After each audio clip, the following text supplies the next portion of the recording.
feel free to come to the front. There's a room here. We'll let people walk in, I suppose, and join us as we go. So welcome, everybody. This is the last lecture of this year for our school. So it's kind of a milestone. We're finishing with a very good speaker. So just quickly allow me to introduce myself. I'm Will Galloway. I'm co-chair of the lecture committee along with Terry Peters, who will be the co-host this evening.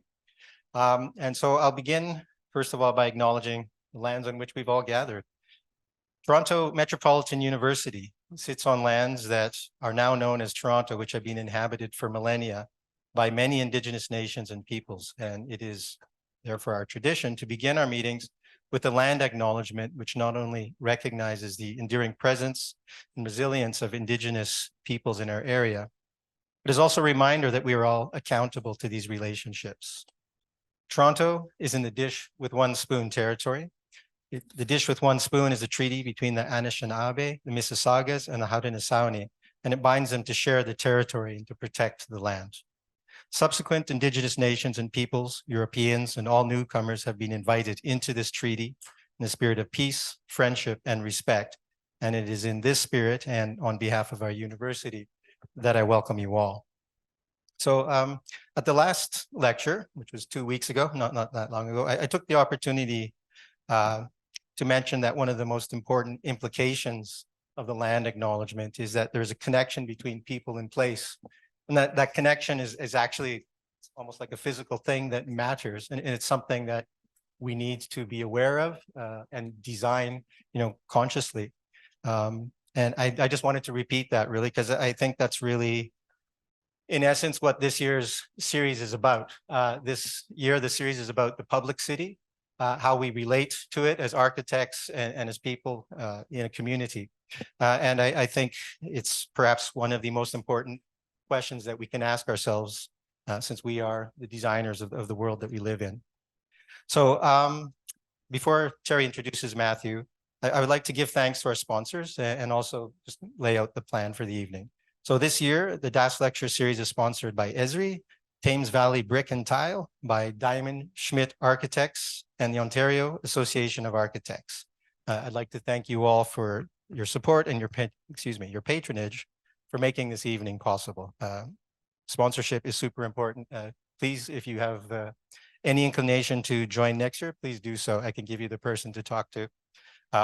Alumni are very welcome to donate and to help support. So if any alumni are here, it's another chance to do your thing for your school. Okay, in terms of the schedule this evening, we're going to aim to finish around 8 o'clock. It might be 5 or 10 minutes before or after, but that's the goal. Our speaker is going to talk for about 45 to 60 minutes, and we'll have a Q&A session. And as always, I'll just ask you to save your questions until the end of the lecture, and also to wait for a microphone. It's going to be me or one of the students will come with the microphone. And this is so that for people like me who don't have great hearing, you can hear the questions as well as the answers, but also for those who aren't here in person. It's the way that it's going to be recorded for posterity. Okay, with that, I would like to invite Terry Peters to introduce our speaker.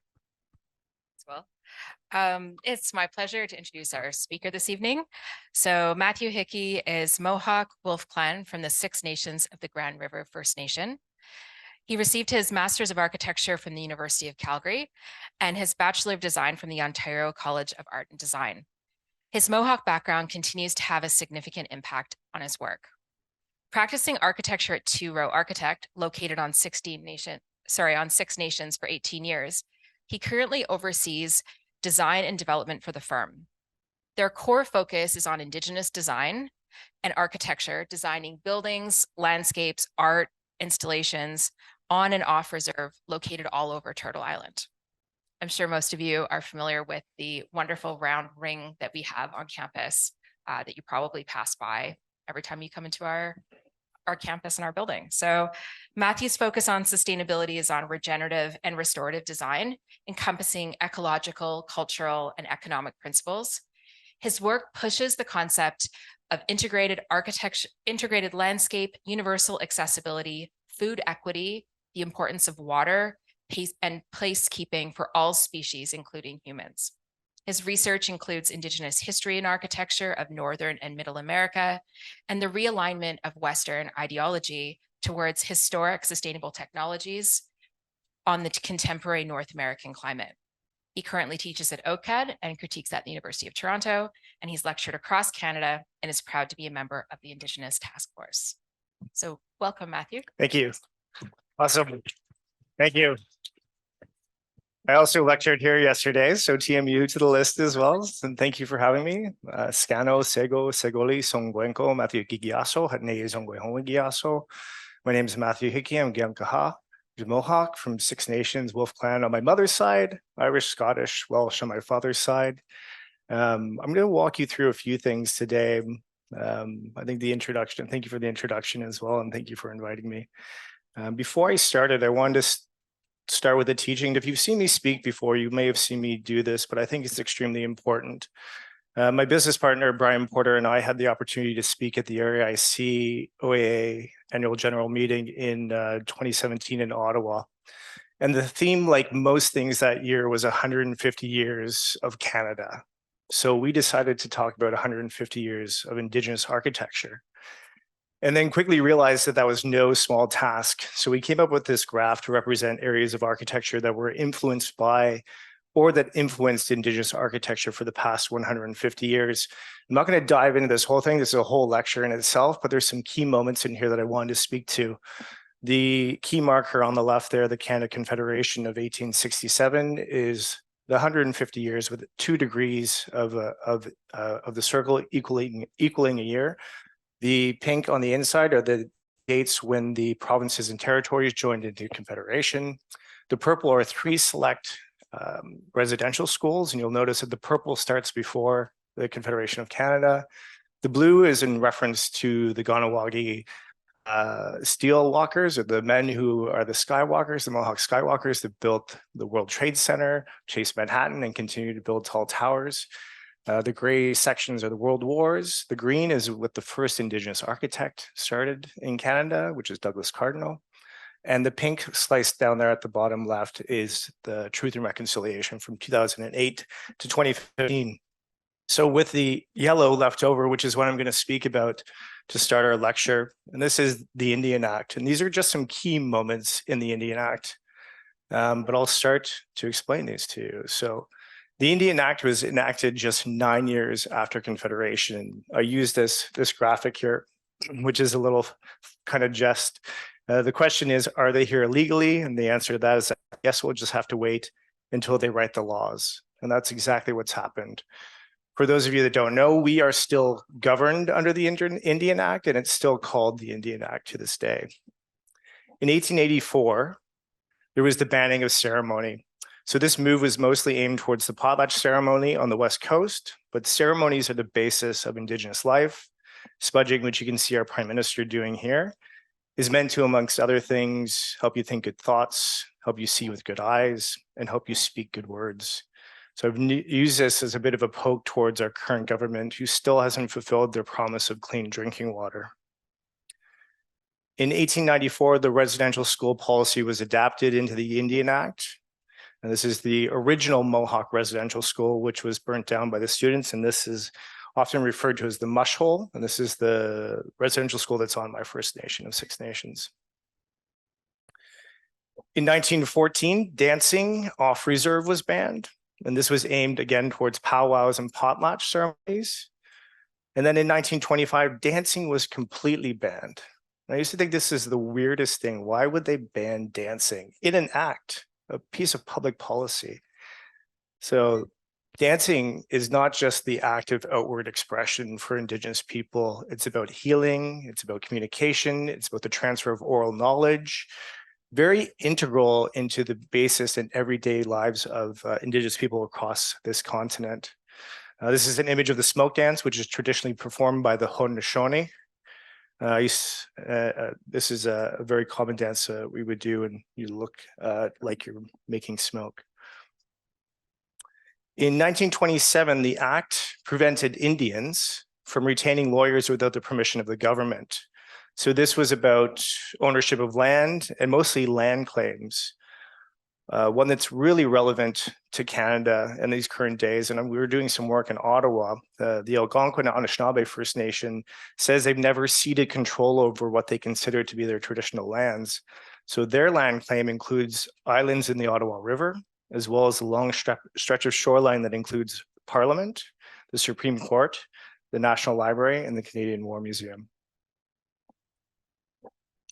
In 1951, Indian status was subject to the rule of the Act. So Indigenous people became subject to provincial law, even though their treaties were with the federal government or with the Crown. And no intoxicants were allowed to be bought or sold on reserves. So there's some things to know about this. Not all Indigenous people have status in the eyes of the Indian Act, and status is rooted in assimilation. So Indian status was created under federal policies of assimilation and civilization, the same policies that created and implemented the residential schools. In 1961, Indigenous people gained the right to vote and be educated. And this was a key marker in that graph, if you remember where the green started. Prior to this date, if you became educated, if you went to university, you became disenfranchised, you lost your status, which doesn't seem like that much, but it meant that you wouldn't be able to return to live on reserve with your family. So in March 1960, Prime Minister John Diefenbacher pushed the voting rights legislation through Parliament. It came into effect July 1st that year. So before this, First Nations people were given a conditional right to vote status at the time of Confederation in 1867, but to do so, they had to give up their treaty rights and Indian status. Published in 1969 was the White Paper. This was by the previous Trudeau government. It was their clumsy attempt to address systemic inequalities between Indigenous people, referred to as Indians, and settlers, referred to as Canadians. To accomplish this, they intended to fast-track the investigations of outstanding land claims and then terminate all the treaties. After the Department of Indian Affairs would be dissolved and Indigenous people stripped of their status en masse. So in effect, the proposal was to speed up the assimilation mission of the Indian Act, which had slowly been chipping away at Indigenous communities since its creation in 1876. The reserve lands would be transferred back to the bands, and the residents would be subject to provincial and territorial laws that apply to settler Canadians. They would also receive the same services, both provincial and federal. The reserves would have essentially become municipalities, and people are like, well, what's wrong with that? You know, sounds like they were getting a better end of the deal, but in reality, they would be losing their treaty rights, and the treaties were made with a lot of other assurances that we still haven't been given. In 1985, Bill C-31 came out. Now, I'm a Bill C-31B, so my mom's a Bill C-31A. She lost her status when she married my father, and then she got it back in 1985. And when I was 6, I got my status back too. So key amendments in this bill changed the registration so that entitlement was no longer based on sexually discriminatory rules. And the amendments came into effect April 17th, 1985. They were meant to treat men and women equally and treat children equally, whether they were born in or out of wedlock, and whether they are natural or adopted. And most of all, it prevented anyone from gaining or losing status through marriage. So this was also a very specific way of working through this act. Indigenous cultures, the majority of them are matriarchal. My clan follows my mother. So you follow your mother's side of the family. This was a way of making it a patriarchal society, something that we're still struggling with to this day. The last one here, 1999, so not that long ago, 25 years ago, the First Nations Land Management Act was a federal law enacted in 1999. It provides signatory First Nations with the authority to make laws in relation to reserve lands, resources, and the environment. Now, you'd think it's about the management of land and resources, but it was more than that. First Nations under the First Nations Land Management Act have the authority to create their own system for making reserve land allotments to individual First Nation members. They also have the authority to deal with matrimonial real property interest or right. So the First Nations Land Management Act states that First Nations are responsible for enacting rules and procedures in cases of breakdown of marriage, respecting the use, occupation, and possession of First Nation land, and the division of interests in the First Nation land. This is within my lifetime where we didn't have control over those issues within our First Nations. So looking back at this chart here, you can see how that date 1961 was a key one. I also want to point you out to 2018 or 2008 to 2015, the Truth and Reconciliation. I'm sure you've all heard of it before. So in June 2015, the Truth and Reconciliation Commission released an executive summary of its findings with 94 calls to actions regarding reconciliation between Canadians and Indigenous people. So how many of those actions do you think have been implemented in the past 9 years? Less than 10. In fact, they've stopped counting because there haven't been that many implemented. One of them that I think is kind of funny is they created the National Day of Truth and Reconciliation and gave all the federal employees that day off, but no one else gets it. This is an amazing book, by the way, if you want to know more about the Indian Act, and it also has the 94 calls to action in the back of it as well. I don't own any shares in this, but it's a nice little primer for that. So the Truth and Reconciliation Commission of Canada was active in Canada from 2008 to 2015, organized by the parties of the Indian Residential Schools Settlement Agreement. The purpose of TRSC was to document the history and lasting impacts of the Canadian Indian residential school system on Indigenous students and their families. It provides residential school survivors an opportunity to share their experiences during public and private meetings held across the country. The thing that really irks me is that these people, put their heart on their sleeve and talked about a lot of their trauma and had it recorded, and then we don't do anything about it.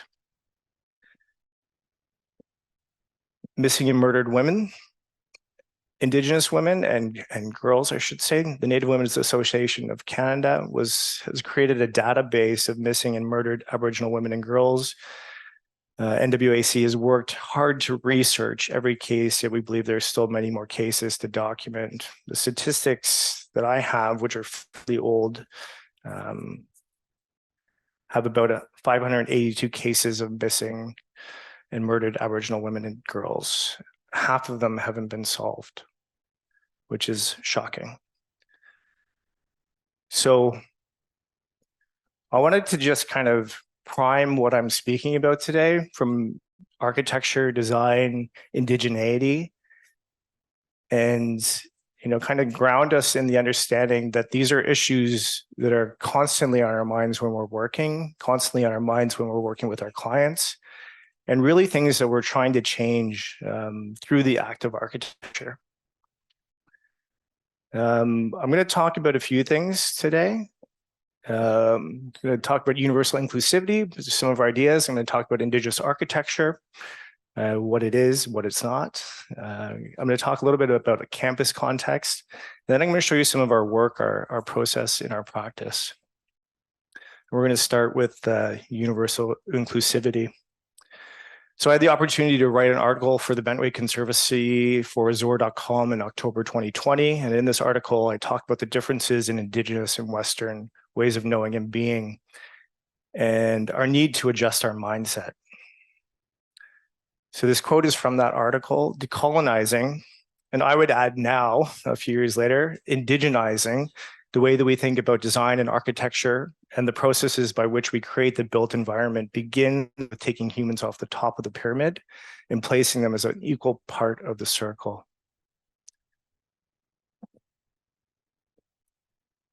In Western ways of thinking about time, or for that matter, a design or consultation process, it's very much linear, typically starting at A, moving to B, and then on to C, with C not affecting B and B not affecting A. An example of this can be seen in Henry Ford's assembly line, a linear process intended to increase productivity, decrease skill, and increase profit. We can see where this need for speed has brought us in 2024 with manufacturing and capitalism ruling the world. Indigenous ways of thinking about time are related to the natural cycles around us. The cycle of the moon, the changing of the seasons, day into night, or even the cycle of life and death.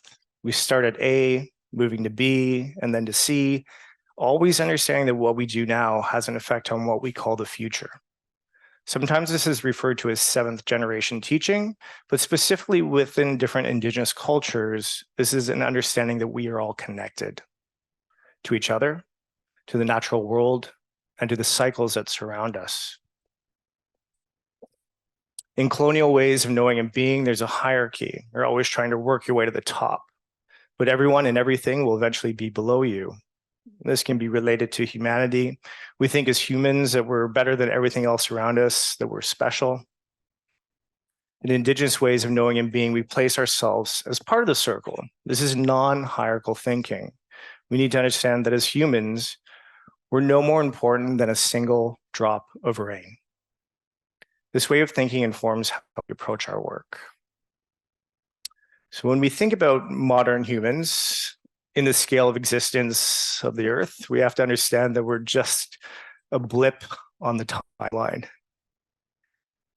So now people may think that we're a unique and evolved species, but in reality, we are just a happenstance of genetic mutations that have only proven their worth for a very short period of time. And further, we're the only icon on this page that can easily be removed without the world, and the world would still go on. The world doesn't depend on us. So what does this mean? So when we think about the world around us, we're made up of all these basic elements: algae, fungus, bacteria, water, minerals, all basic requirements of human life. And yet oftentimes we do not consider rocks to be living or water to be living. One of the key goals for our work is to encourage people, designers, planners, architects, whoever it may be, to think about the world in this way, our relationship and our interconnectedness to the world in this way. We all end up in this primordial soup, if you will, where we all started as well.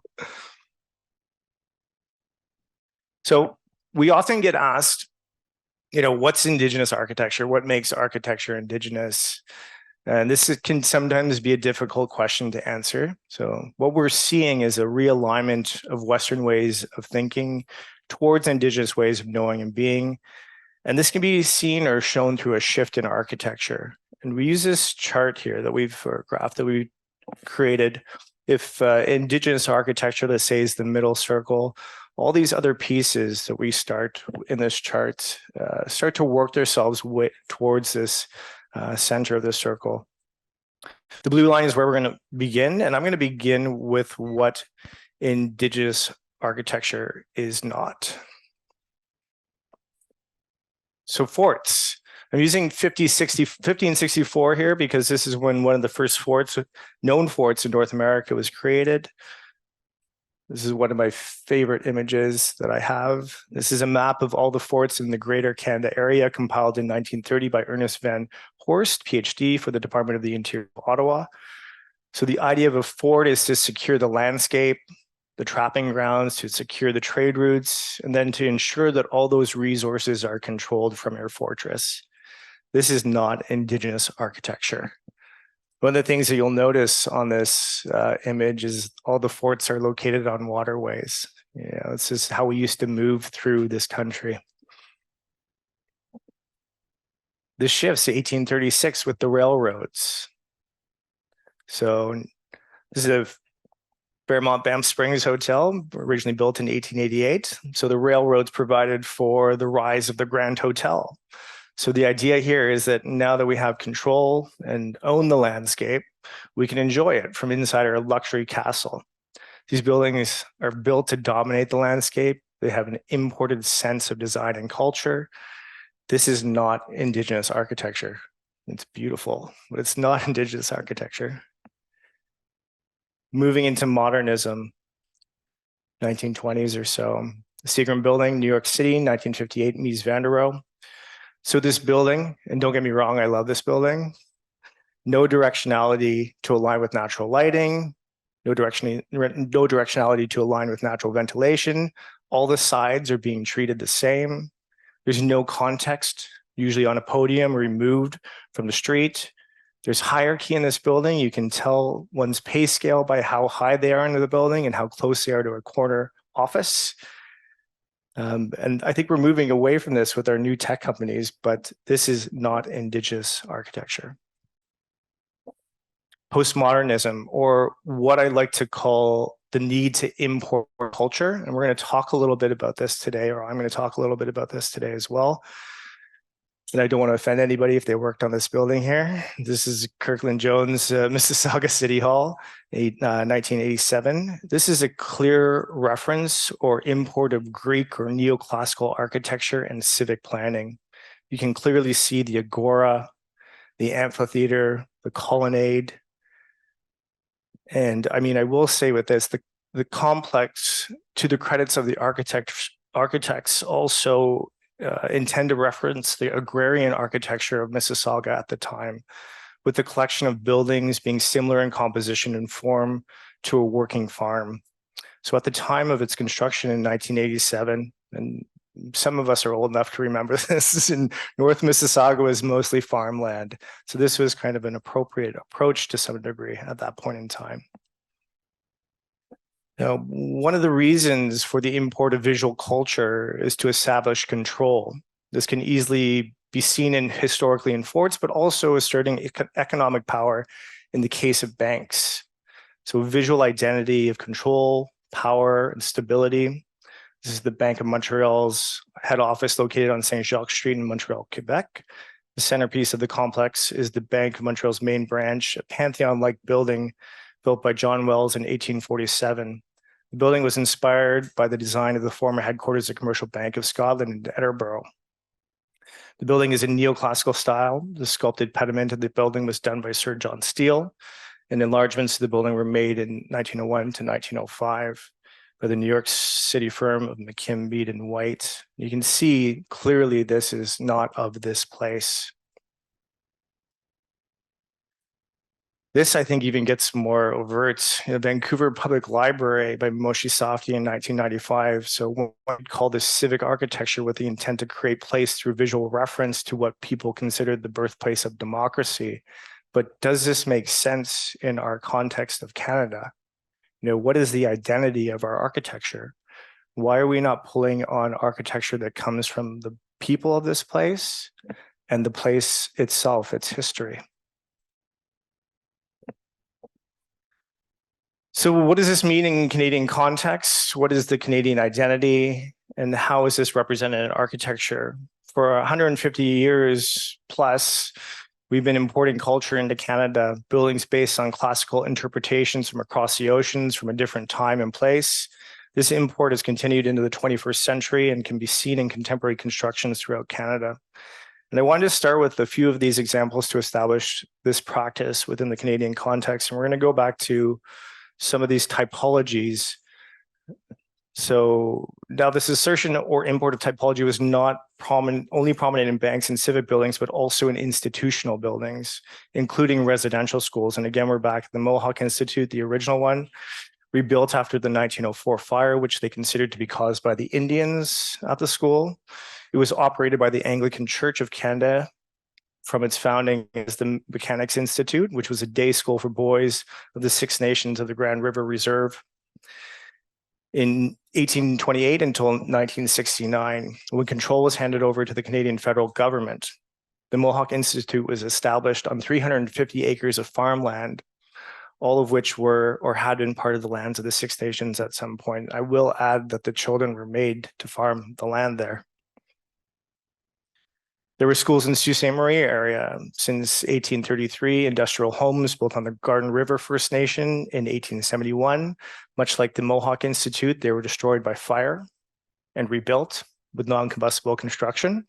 In 1935, the new Shingwalk Hall opened on the Shingwalk site immediately behind the old building. This new building was designed for 140 students and contained many modern conveniences such as running water and electricity that the old Shingwalk home did not have. This was the last school to close, 1996. In May 28th, 2021, the bodies of 215 children were confirmed buried on the grounds of the Kamloops Residential School. In 1902, the Industrial School for Indian Boys at Lytton opened, the Reverend Ditchman was as its first principal. The residential school was only one of two operated by the New England Company in Canada, the other being the Mohawk Institute on the Six Nations Reserve in Ontario. And if we take a look at numerous other schools, we can see how they all have the same look, feel, and smell. I wish I had smell-o-vision for you now. I don't know if you guys have ever been in a collegiate institute or a school of this nature, but you know the way they smell. No, it's not supposed to be in there. I will say this though, we're working currently on the new Indigenous school in Toronto with the Toronto District School Board. And this was the school that they gave the Indigenous students, which is kind of shocking because it looks exactly like a residential school. And if you've been inside, this is Eastern Commerce on just off the Danforth. So we're like, what do we do with this? You know, this is a common occurrence with our work is we'll get given a gift of a Victorian school or something else to deal with, and there's no real help with those pieces. I wanted to, put this up here too. Oh, this is a very blurry picture. I apologize, but this is the normal school, which is the basis of where Kerr Hall was here as well. So all these typologies match into these pieces. What are they trying to do with this work? It's really about permanence, exclusivity, and power. All these buildings and landscapes were intended to exude these through their design, their siting, their landscape, and their details of permanence, exclusivity, and power. And that building mindset can be seen in university buildings all across Canada and right here in Toronto as well, at the University of Toronto, King's College, 1827.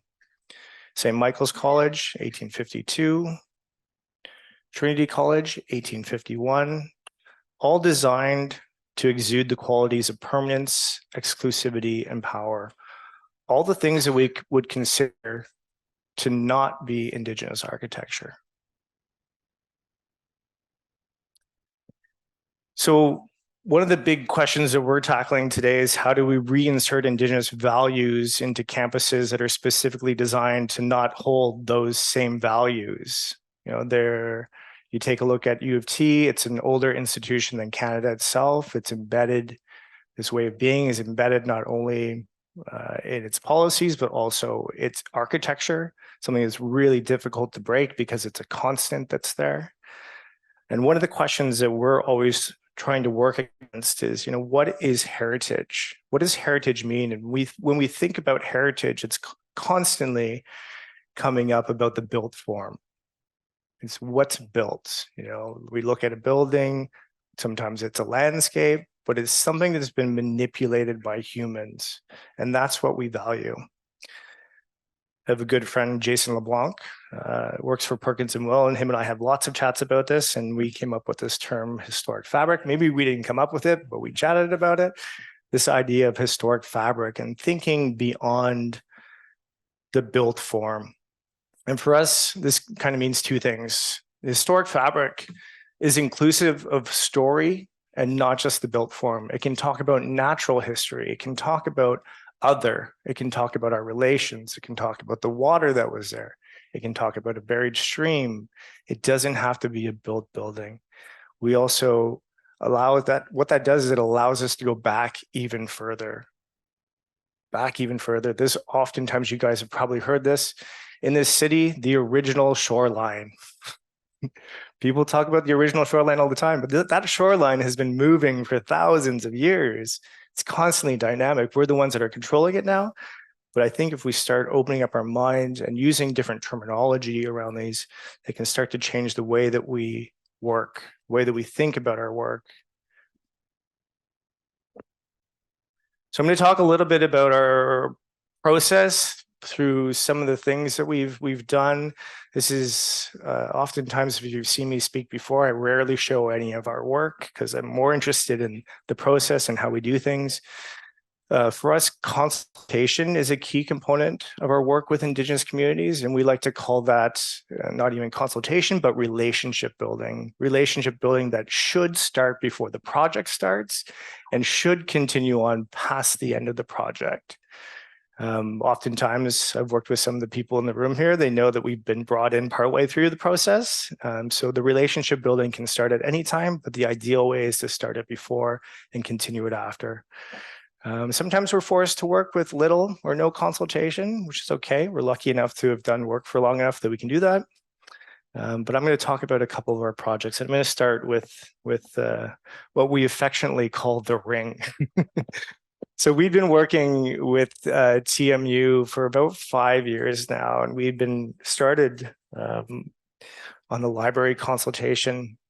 We were working with community here, doing talking circles, and this was about the time when the name change was going on, and then Kamloops happened, and we had started been working on this process as well. But we were asked or brought on to do a land acknowledgement plaque.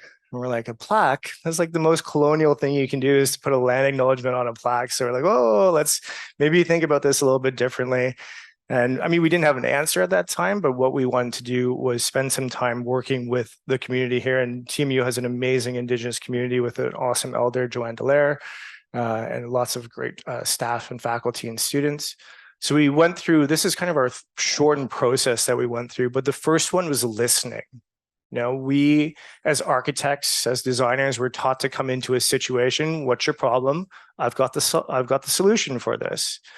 And for us, it's really about slowing down and listening to people and letting them air and be a part of their part of the process. So we did 9 talking circles, 9 sharing circles over 3 days, and asked very simple questions, very high level questions about what a land acknowledgement means, what should it have on it, what should it look like, where should it be placed, and gathered all that information anecdotally and brought that all together. We produced a feedback document which had, I think, about 9 different values or principles that we wanted to bring forth, or that were kind of resonating through the conversations that we had, and we used those to guide the next processes. The second one was playing, or what we could call design charrettes. Clay, Play-Doh, pipe cleaners, markers, trace, and just kind of getting your hands dirty and playing around with some of the ideas, always remembering what the values were that we were trying to do. From that, we developed 3 different options for the team, which were very much based on those 2 previous sessions. And then we worked, the community picked one, and then we worked with community again to do a focusing of adding on to layers of this work. And we ended up with the ring, which there's some kind of encoded information in here. First of all, there's no language in it. There's no English, there's no French, there's no Anishinaabe Moen. It's all about symbolism and encoding. The ring, perfect ring, kind of perfect. There's a little structural trickery under the ground, but the ring is oriented perfectly north-south with the openings facing east-west. These directions are extremely important. But one of the most important things about this is that it breaks the colonial grid. It's an acknowledgement of directionality that's not based on something that's implied on this land. The intent is when you stand in this, you become the continuation of that circle, the continuation of that connectivity. And really, one of the testaments for us is that once it was installed and all the barriers were away, within the first couple minutes, people were like walking right through it. I'm like, this is amazing. People riding their bikes through it is awesome. I feel like it's always been there. One of the bad things is that it displaced the hot dog stand, but that's okay. So on the ring, there's a bunch of perforations. These are sized so you can't get your fingers in them. So don't try and climb it because it won't work. And there's 7 icons on here. The 7 icons are representing the 7 grandfather teachings. There's the moon cycles on here, also quite prevalent in a lot of Indigenous cultures, our connection to our ceremonies. And then there's celestial bodies, which in many ways bring us all together. from all our nations. We're all under the same stars, and we group them in different ways, but we see all the same stars. So really trying to be a parent with that. Here's one of the icons here. That's the turtle up near the top. But really a lovely collaboration with the university.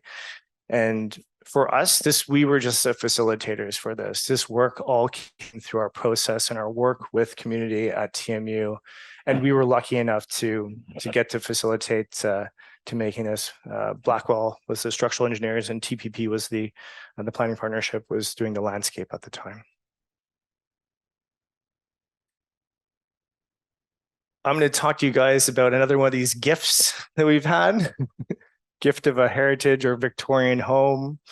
There's a significant change of use, which required significant upgrades, which is often comes with these gifts. We have to spend our money on fixing what we've been given. Also, how do we deal with these buildings when they have such a clearly colonial or Victorian look? And thinking about how we do that. So this building, again, was gifted. It was a heritage building here. This is at Wilfrid Laurier University. It's called Cinda House. Of course, it's a heritage building, so we can't do anything to the front. All right, so the entire design had to be subservient to the heritage building and could not be visible from the street. A lovely gift. I mean, so as Indigenous people, we were like, okay, thank you, and then we do what we can do with it. So we took down a garage that was at the back, and we put a pretty significant addition. One of the things that you'll understand about a Victorian house is that there's not a lot of big spaces for people to gather. So we put in a gathering space, which also allowed us to reorient the entrance to the building. So no longer entering through the front of the Victorian building, but moving down the south side, and entering from the south. The major addition you can see is also on an angle, and I've done the proper architect thing where north is directly up on the page. So the new building is oriented directly north-south, and the tilt of the roof, it's a monoslope roof. The tilt of the roof matches the azimuth of the sun on the winter solstice. So some lovely little markers in there, and you can see that this is the gathering space here. We also worked with Adesso Design. The landscape for this was a really kind of important part. Landscape ceremony, always really important to be done in the land, with the land, connection to nature. Whenever we're with elders and we're in a school, we're often taken outside, take your shoes off to do ceremony.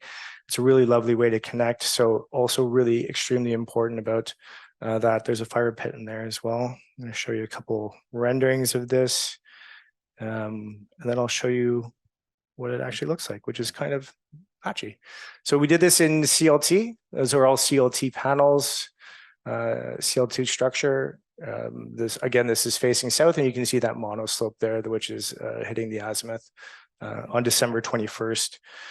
The solstices are extremely important days for us. They're another marker of those times, along with the equinox. They signal the longest day and shortest days of the year. So another markers that are not made up. They're actual things that are connected to nature.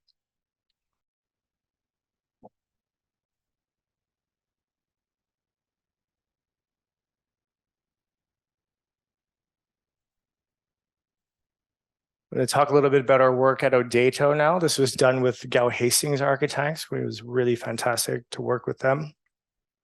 So this building was really about embedding Indigenous knowledge into the architecture and planning of the building.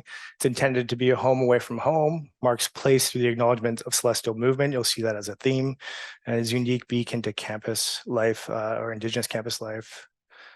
So there's a few layers to the design. One of the layers is a reference to a canoe pulling up to the shore and being turned on its side to create shelter. The overturned canoe is an analogy for creating a safe space, a home away from home for Indigenous students. And we hear this a lot when we're doing work for Indigenous student centers, is that you have people coming from the north. They've never been a city before, especially like Toronto, and they need a place where they can, feel like they're at Auntie's house or feel like they're at their own home communities. Extremely important for us.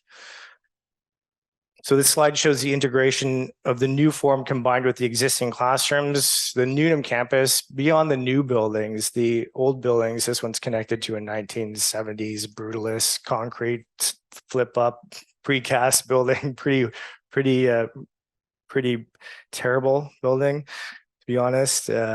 And we added this addition on there. So there's the addition of the classroom space that we did some work in, and then the other portion, which was the new addition. And one of the key kind of drivers for us was to make sure that it didn't feel like you were going into the renovated space and then into the Indigenous space, but Indigenous right when you walk into it, so that it doesn't feel like it's something other. A lot of kind of fun things that I'm not going to talk about, like hydrocarbons in the soil and right of ways and blah, blah, blah. But the fun parts about this project is that this skew again is in alignment with the summer solstice, the summer sun on the rising solstice. This is a date where we typically do sunrise ceremonies on. So I'm not sure if you guys have been to a sunrise ceremony before. There's one at City Hall every June 21st. So if you want to be up on the longest day of the year, very early, it's a really great experience. I would suggest you come. It's one of the ways you can take action through truth and reconciliation and a better understanding of Indigenous people. So you can see a little sunpath diagram up there on the left, and you can see the alignment of this building and how we did that. The kind of the fun part is that it's almost aligned with the setting sun on the winter solstice as well, just by happenstance there. Here's the building under construction, and you can see what it's attached to. Really kind of desolate old building there. Another layer is that the canoe form is somewhat similar to the longhouse or teaching lodge. So Seneca being one of the Haudenosaunee Confederacy members, we felt it was important to honor this. So we try not to replicate historic forms. We will, however, make a translated reference to them, as the case with Odato.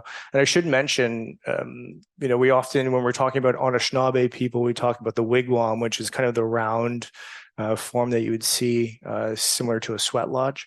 But they also had teaching lodges, which were elongated and have very specific kind of bent wood proportions to them as well. So a further layer in here is that the main structure has 28 ribs, with each rib representing a day in our 13 moon cycles. These ribs are gently arced in plan and in section to recognize the rising sun, the summer solstice, and the setting sun of the winter solstice. And then further, the metal shingle work on the exterior of the building is in the pattern of the ever-growing tree wampum, which is significant to the Haudenosaunee people, and our tree of great peace, the white pine. So the cladding also has an anthropomorphic quality to it, reading as fish scales or snake scales, or even feathers. And I did mention this work was completed with Gow Hastings Architects. Got one more project that I'm going to show, and this one's really exciting for us. This is out of the University of Victoria. This project was a result of the Coast Salish, specifically the Lekwungen peoples on whose traditional territory the university stands, the Songhees, Esquimalt, and the Saanich. These are people who have a deep and historic relationship to their land and their water, the trees and the animals of this place. So we had many conversations with elders and knowledge keepers from this place located on the southern tip of what we now call Vancouver Island. And we often get asked, I'm Haudenosaunee and Mohawk, and, working in another territory is exactly if someone else was working in another territory. We're guests there. So I often have as much to learn as anybody else does. So for us, taking that time to listen and learn is extremely important to the success of these projects, not for us, but making sure that they're successful for the community that we're working in. So from our conversations, we had 13 guiding principles were developed, and these are kind of paired on left and right and how they could be. Over the course of the design work, they were matched with ways in which ideas were translated into design, architecture, and the landscape. So the ones on the left are the key kind of components, and you can see some that are relevant across Canada. 13 Moons, Water Woman Ladybug was very much a specific story from that place. The idea of transformation is embedded in Coast Salish culture as well. Witnessing very much to do with the law school, and witnessing is a law practice of Coast Salish people. Food and medicine, languages, all these things are extremely important. One of the major moves that broke from the proposed feasibility study was the location of the building. And our addition here, I should say this is an addition to an existing law school, and they're doing a new juris indigenous doctor, which means it's just an indigenous law practice. And then the JD is the regular area. The original indicative design had the addition coming off one end. So it was kind of one and then the other. And what we wanted to do is make this kind of connection that allowed you to loop through and interconnect these two pieces. The other thing that that did is it moved us away from the area that had the majority of the old trees, the important trees. The trees that the red down here that were being cut down were kind of like brush trees, fairly new in succession, not extremely important from that point of view. But this shift around allowed us to do a few of these things. And that was all through listening. You know, it's a big move that we broke from that and we had to fight for it, but we had the support of the community that we were working in. So again, the result of this plan shifts away from the older, larger, and more precious trees, including the cedars and the arbutus tree, which is part of their stories as well, both significant to Coast Salish people. And you can see that yellow ring now that links in both of the existing law building and the new addition law building. One of the things you may have heard before is this idea of your path in life through Indigenous people. And one of the ways that we learn is not just in a classroom, but in the day-to-day and the actions that we do. And this building is designed to some degree to make you feel like you're walking through a forest. You're walking that path.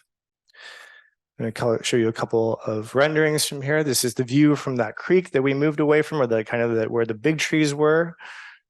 I don't know if there's any deer there or not, but we put one in. Here's a view kind of looking back towards that creek. The building's a big monoslope, has a CLT roof as well. And this is kind of the new entrance here on the right-hand side, what that looks like from ground level, integrating into these systems. Some interiors, and we're hoping that a lot of these white spaces will eventually be covered in murals and painted.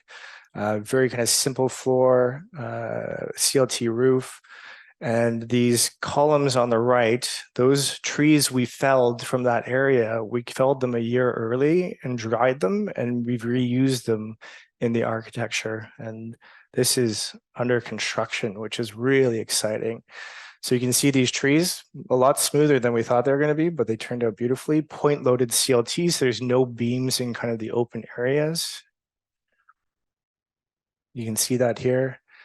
This kind of scalloped edge here is in play with their ideas about how they used to harvest their cedar from the trees. They're kind of peeling away, where they wouldn't cut the whole tree down, but they would take pieces off of it to use as planks.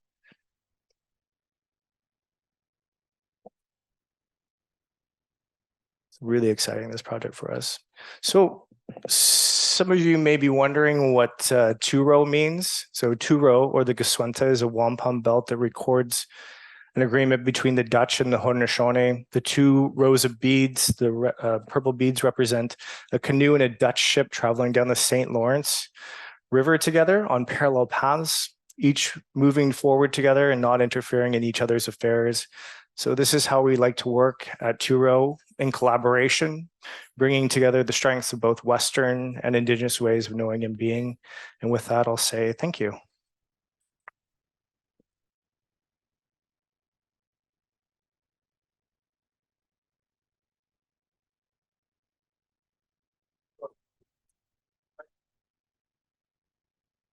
This is on. Hi, guys. Thanks for coming.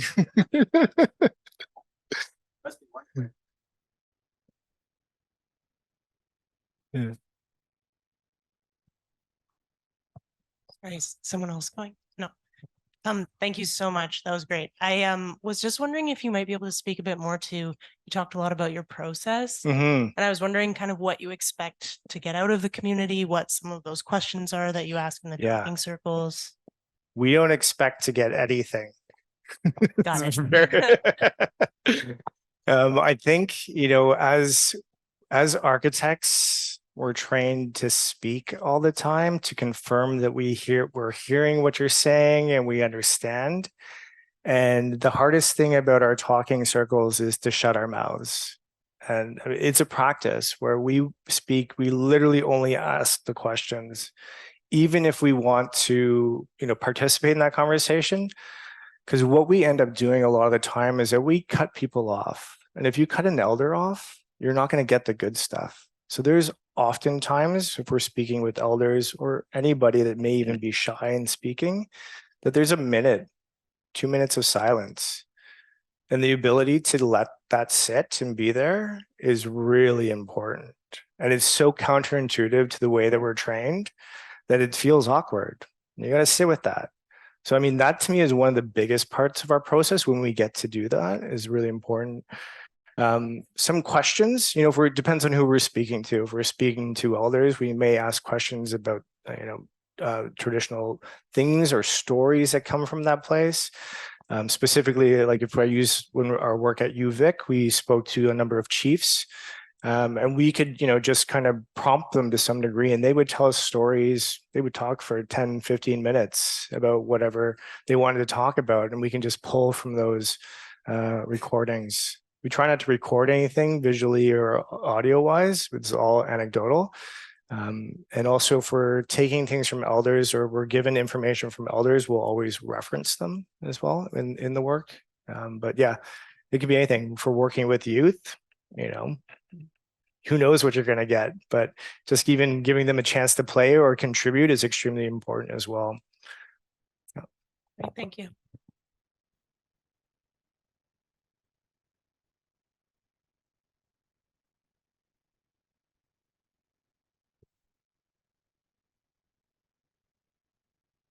Thanks. My voice is a little shot. Sorry, I'm Celeste. I have a question, and I'm not sure if it's relevant for Indigenous architectural practice, but Perfect. I was curious about your process where you had the slide that you showed kind of the playfulness and then the charrette and then the focus group, etc. I work with a lot of architectural teams. I see some of them here and my colleagues where working a lot to take those guiding principles, understand how they're going to be translated into architectural design, but also ensuring that there is kind of a design evaluation to see the impact of that. Would that even be a concept of relevance? I think my question around it comes from this idea of tokenism, where rather than ensure or to avoid being tokenistic, where you're taking the learnings and embedding them in the design, trying to make them more authentic, I guess, from my perspective as somebody who does a lot of design research and evaluation, would be to how you carry them forward and actually show their true impact, and would have a very different meaning, I would suspect, in Indigenous culture. Yeah. But then also, is it even of relevance? Absolutely. I mean, I showed you one, that's a snapshot of one of the processes that we use. We typically propose a 9-step process that runs, pre-design all the way through construction. So ensuring for us, it's ensuring that that relationship with the people that you ask questions to are brought along the way. So it's not like, okay, we did engagement, we're now taking this and using it. Those people are always there to reflect on what you're doing, to make sure that you're doing things right. We all make mistakes, right? Or nobody's perfect. So having them there as part of the process also makes them feel like they're not being used. That's the intent, really. So when I talk about relationships over consultation, that extends beyond the project, and hopefully you get to work with these people again, or you're friends with them, afterwards. It's kind of the goal for us. Hopefully that answers what you're saying. The check and balance is in making sure that you keep that relationship going. And maybe to follow up on that, then the Ring project, I guess I'm curious how you've continued working with the campus community and if there's other projects on campus that you're working on. Yeah, we were on, I actually should have talked about this, but we were on retainer with you guys for a few years, with TMU for a few years. And our majority of our work, I think there's 6 projects that we've kind of touched on where we're working with Diamond Schmidt on the School of Medicine right now, which is quite amazing. We're working with Hariri Pontarina on the wellness building. And for us, the biggest work that we've been doing with the university over the past couple of years was developing Indigenous design guidelines. So we spent a year gathering. We'd done, I think, 6 different projects where we'd done talking circles that we could gather all that information from.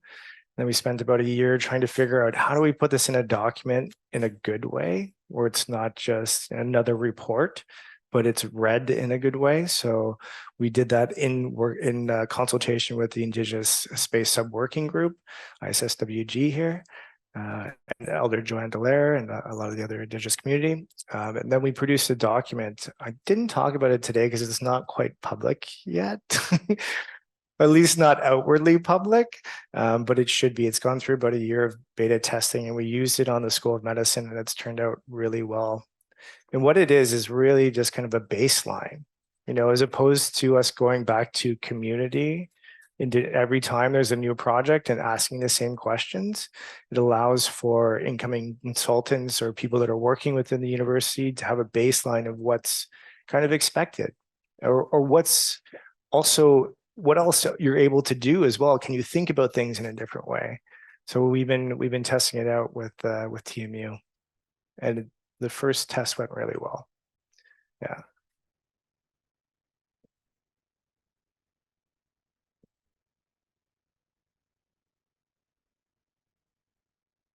Thank you, Matthew Migwich.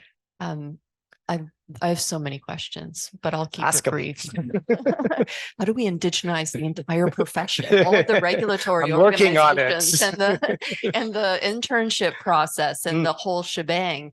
And I wonder, well, but maybe you can choose. There's that question, which is big, and you already catch the gist. But decolonizing our own curriculum here in the Department of Architectural Science is a priority of many of us. And I'm wondering about your thoughts on that. Yeah. I mean, this is a really difficult question.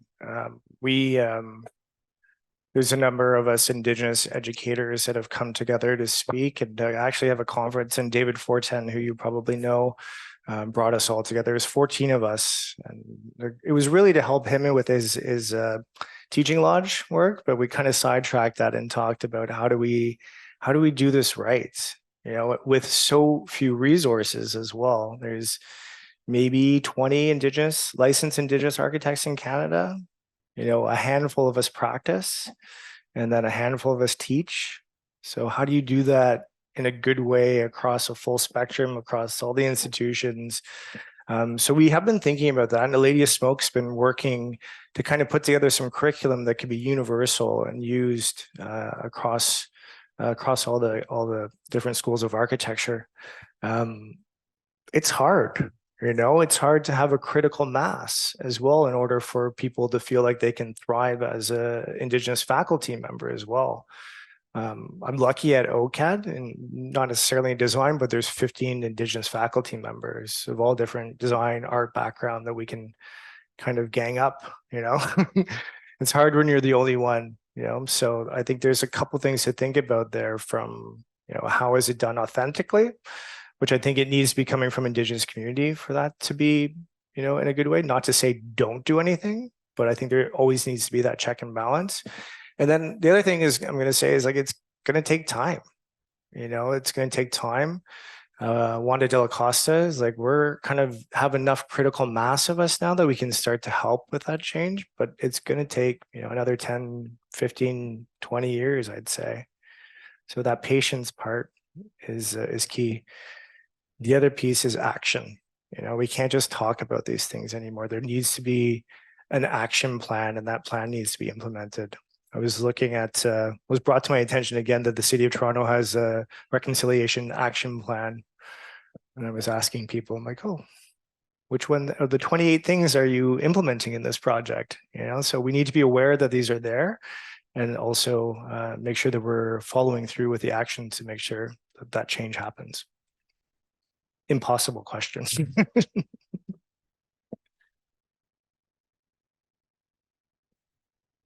Everyone's had too much pizza. All right.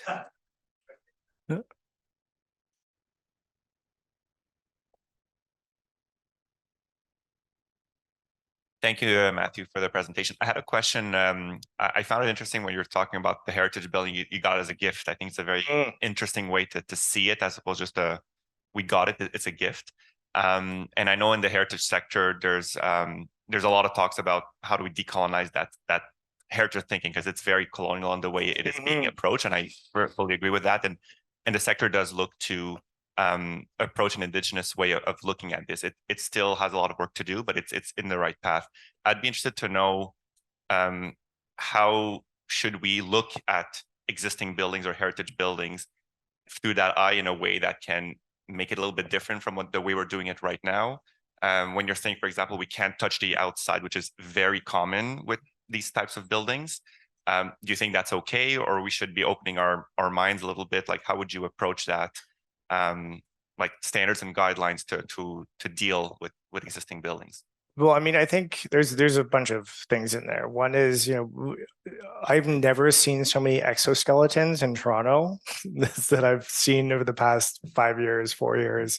Everything seems to be hanging on from the outside right now just to keep this facade, right? And is that the value that we're keeping, or is the heritage value of this, about the structure, about the spaces inside? I would argue it's the latter.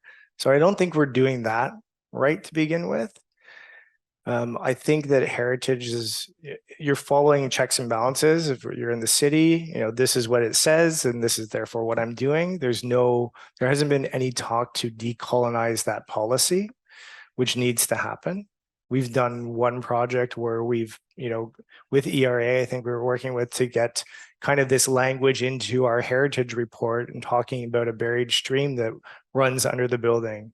So what has more priority in that case, right? So I think but people just follow along. They're told what to do so that they do it. And that's the hard part. That needs to be like a total revamp of how we think about those things. I mean, it's not just heritage. We deal with this when we're dealing with the Ministry of Health, the Ministry of Education, Ministry of Justice. They all have specific matrices that they use in order to fund projects. And oftentimes indigeneity is not included in it. Like example, Anishinaabe Health. Oh, I should have showed that project too. It's beautiful. Anishinaabe Health, there's traditional healers rooms in there, but a traditional healers room isn't funded by the ministry, but it's extremely important to Indigenous healing. A kitchen isn't funded, but also like the basis of community and gathering and feasts, healing, medicine, food as a medicine. So I think there's a bunch of things that need to change, not just with heritage, but a lot of our policies that are just being blindly followed.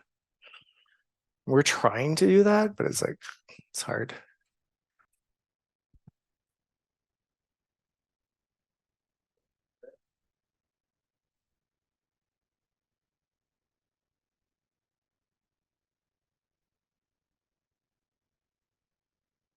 Hi. Hey. No, amazing, very beautiful presentation. My question is on the ceremonies. And just bouncing off of Lisa's question about indigenizing schools or the entire profession. I really think, because we talk about Indigenous teachings like it's this other thing. There's Western and Indigenous, but really, that's how we should all be living. Like, it shouldn't be Indigenous healing. That is healing. Connection to space, connection to community, connection to spirit, to land. We're human. We're not some other creature. We're connected to the moon, to the stars. All these, this is how we should live. So I guess my question is there a role? Is there a role for ceremonies in that process of, indigenizing, like you said, the profession, or I don't even want to use the word indigenizing, just making us more connected to our communities? Yeah. I mean, it's a really great question. And there's a couple of things that I've been taught. In a lot of Indigenous languages, there's no word for ceremony because it's not something other. It's embedded in your daily practice, and it's embedded in learning. It's embedded in speaking to people. It's embedded in the way that you shower. It's like a constant thing that you're doing with self and with care for yourself. There's obviously some outward acts of things, that they can be more active from a ceremonial point of view, but those things I see to be integrated. And it's also thinking about how are we teaching? You know, are we teaching in a classroom with someone standing at a podium, or is there different ways of learning as well? A good friend of mine, Adrian Pfeiffer, who teaches at U of T, we have these conversations all the time. What would a decolonized studio look like? You know, no deadlines. But if you think about that, and no order really, and if you think about it in the sense where you give responsibility to the student, they're either going to take that responsibility and honor it, or they're going to fail, you know? And it almost becomes like you're less telling someone what to do and asking them to participate in something where they're going to learn. I think there's a kind of an interesting way of flipping that approach. Will it ever happen? I don't know, but I think that's something we've been chatting about a bit. The other piece that you kind of hit on, which I think also Joanne Dallaire says a lot, the elder here at TMU, you know, we often bring our physical and our intellectual self to the table. You know, it's very prominent in a post-secondary institution, you know, getting graded and then varsity, right? Those two things, but we rarely bring our emotional or spiritual self. In order for us to be whole as people, we need to have all four of those brought to the table and be comfortable sharing all four of those with community. I often find we don't do that in these places. We don't do that in our workplace because we've been trained to shut those other two things down. You know, everyone knows in this city, especially post-pandemic, mental health, you know, these are things that we're denying ourselves access to, which could be very powerful in how we live our lives on a day-to-day basis and within a post-secondary institution. No, it's true. And I think everything you're saying is true. And I think that conversation just needs to start, even with like your sculpture, the ring, for example. You know, is there some kind of community-led activity that could happen there where this idea of acknowledging the land that you're on is more embodied? You know it, not just, okay, but this is the ring, you read about it somewhere and you hear about it like I've learned about it now. But is there something that I can participate in, whether it's a new kind of activity or it's but founded on you know, historical knowledge? But is there a way that I can, or people can know about this more in our bodies, not just intellectually, like you're saying, you know, where you just learn about this information? It's just something I've been asking myself too. Like, it's as we, you know, with the West and that kind of thinking of intellectual thinking, then we need to bring another side of it, the spiritual self. And how do we engage that in understanding, you know, all of these teachings? And then also the architecture. So where these ceremonies happen, what kind of new ceremonies can happen, you know, those kind of questions. I just wanted to put that out there. Yeah, well, I mean, we can do ceremony anywhere. Yeah, people that work with me are like, does the room need to be round? No, we can make a circle and a square room. It's pretty easily. You know, we can smudge anywhere. If you go into any of the Indigenous institutions here in Toronto, they all smell beautiful, like sage. They smudge every morning. It's really just it's a policy thing. It's really an act thing. So yeah, lots to think about there.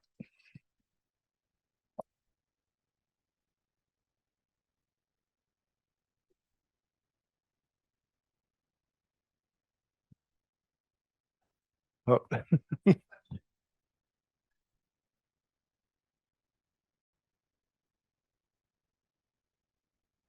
Thank you.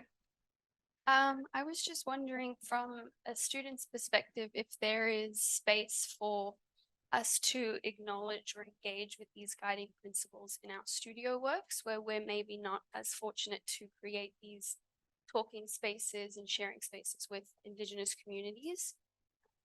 And if you could. Yeah, I think you are capable of doing that. I think you're living in a city with over 100,000 Indigenous people in it.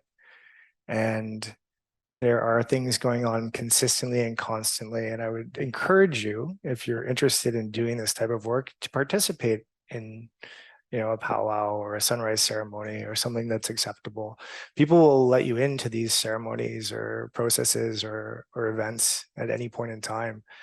And the best way for you to learn that is not to read it from a book It's to participate through action, through self. That's what I would encourage you to do. And it may be scary to go to these things, but don't worry, we're very friendly people. And yeah, that's I encourage everyone to do that. You know, that's something that will make a difference. This is how you learn. And you know, don't do it once. Do it as many times as you can. Okay. It's really early on the 21st, let me tell you, June 21st. It's very 4:30. The sunrise is very early on that day. Maybe speaking to the students, Yeah. or all of us really, Yeah. but could you offer a reflection about your own architectural education and at what point? I suspect Indigenous architecture was not discussed during your school. No, I don't think so. No. No, I mean, I went to U of C. I did my undergrad at OCAD and I went to U of C. Not because there was Indigenous architecture there. I went there because there was less students there. Less students, which was great, and great facilities. It just happened to be a little bit more connected to the Indigenous world to some degree. Like David Fortin had gone there, Wanda Della Costa had gone there. They were gone by the time I got there, but kind of that little bit of a legacy, if you will. And there happened to be one other Indigenous student there when I was there. We kind of collaborated on a lot of our work, not to overlap with each other, but there was no education. No. I've learned most of what I've learned through the practice and process of working with community. And I'll tell you, some days I have the best job where I just get to sit and listen to elders. I've listened to so many elders across this country and in the United States as well. And these days are just, I'm so lucky to be able to listen and absorb this information and lucky enough that they trust me enough to translate it for them into built form, whatever that may be. So, I mean, yeah, I mean, the best way to learn is through participation is what I'd say. Yeah.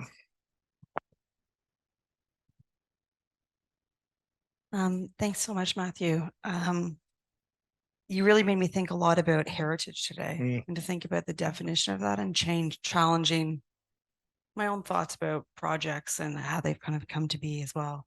I'm just sort of riff off Lisa's question a little bit. You've given an example of reading the book about the Indian Act. And I was wondering, you know, when I'm talking and working with students in first year studio, perhaps, you know, I talk to them about what the advice I would give them. And one of the top things you mentioned is I said, listen very carefully and don't be uncomfortable being uncomfortable. And to actually sort of, and to check your worldview. But I'm thinking that this is sort of these students are graduating now. We have a new crop of students coming in, and I know what's going on webcast. Starting out your first year, or even in your later parts, what do you think that advice you would give to sort of someone coming into school? You said participating in ceremony, but they're going to miss the 21st of June. What are the, they can do it next year. But I know, but next year, but I think it happens every year. I know it happens every year, but they will have gone through their first year of architecture school.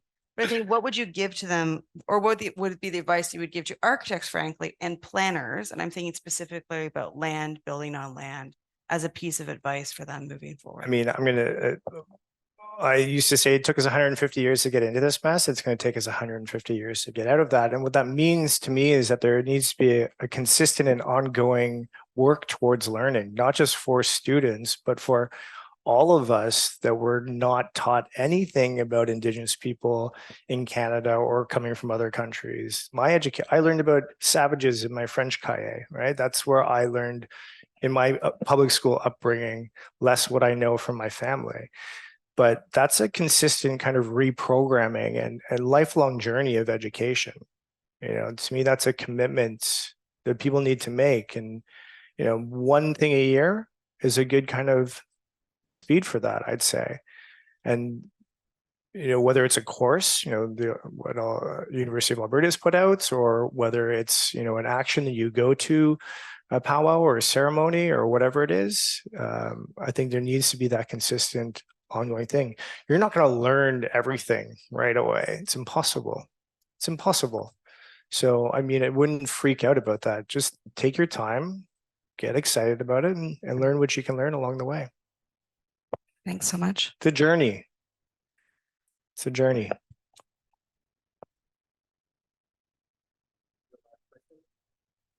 We have a thanks from one of our students. Oh, was there Oh. a raise? Did I miss it? That's 2 questions. That's 3 questions you've asked now. No, I just wanted any books you could recommend to learn about just a lot of the symbolism. Just some of your top books that you could refer. Yeah, I mean, books, you gotta be careful with books. But I mean, Braiding Sweetgrass is a really beautiful book by Robin Wall Kimmerer. Have you heard of that, Braiding Sweetgrass? It's a really beautiful book about understanding our relationship to the world and how that should be treated. So I would recommend you start with that because you'll fall in love with it, and then she will lead you down another path for sure. Braiding Sweetgrass.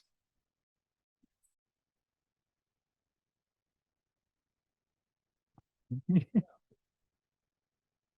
think that's it. Okay, Yeah. beautiful. Good. So before you sit down, maybe you can offer thanks directly from the student. Hi. On behalf of the student body, faculty, and staff community of the Department of Architectural Science, we would like to thank you for coming out from your office and speaking to us today. You've reminded us that architecture has the potential to connect people to nature and have a lasting impact on its immediate environment. So many students will be considering that within their own projects as well. Thank you.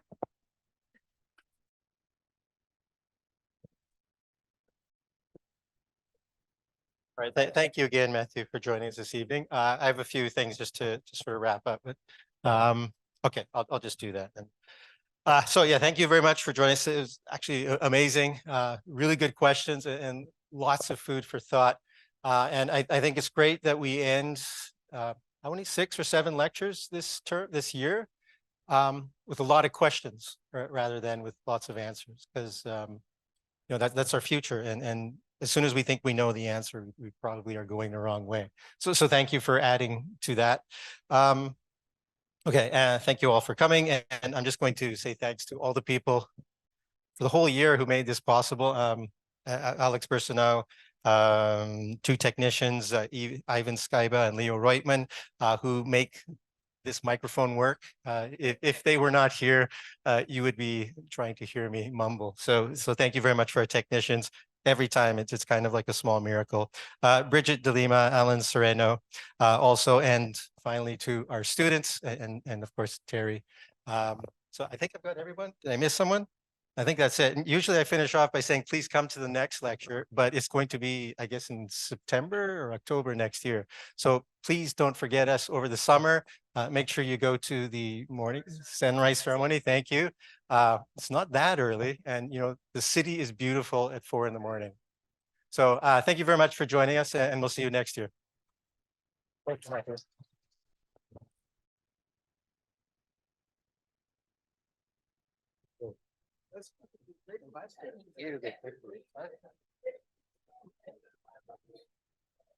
good.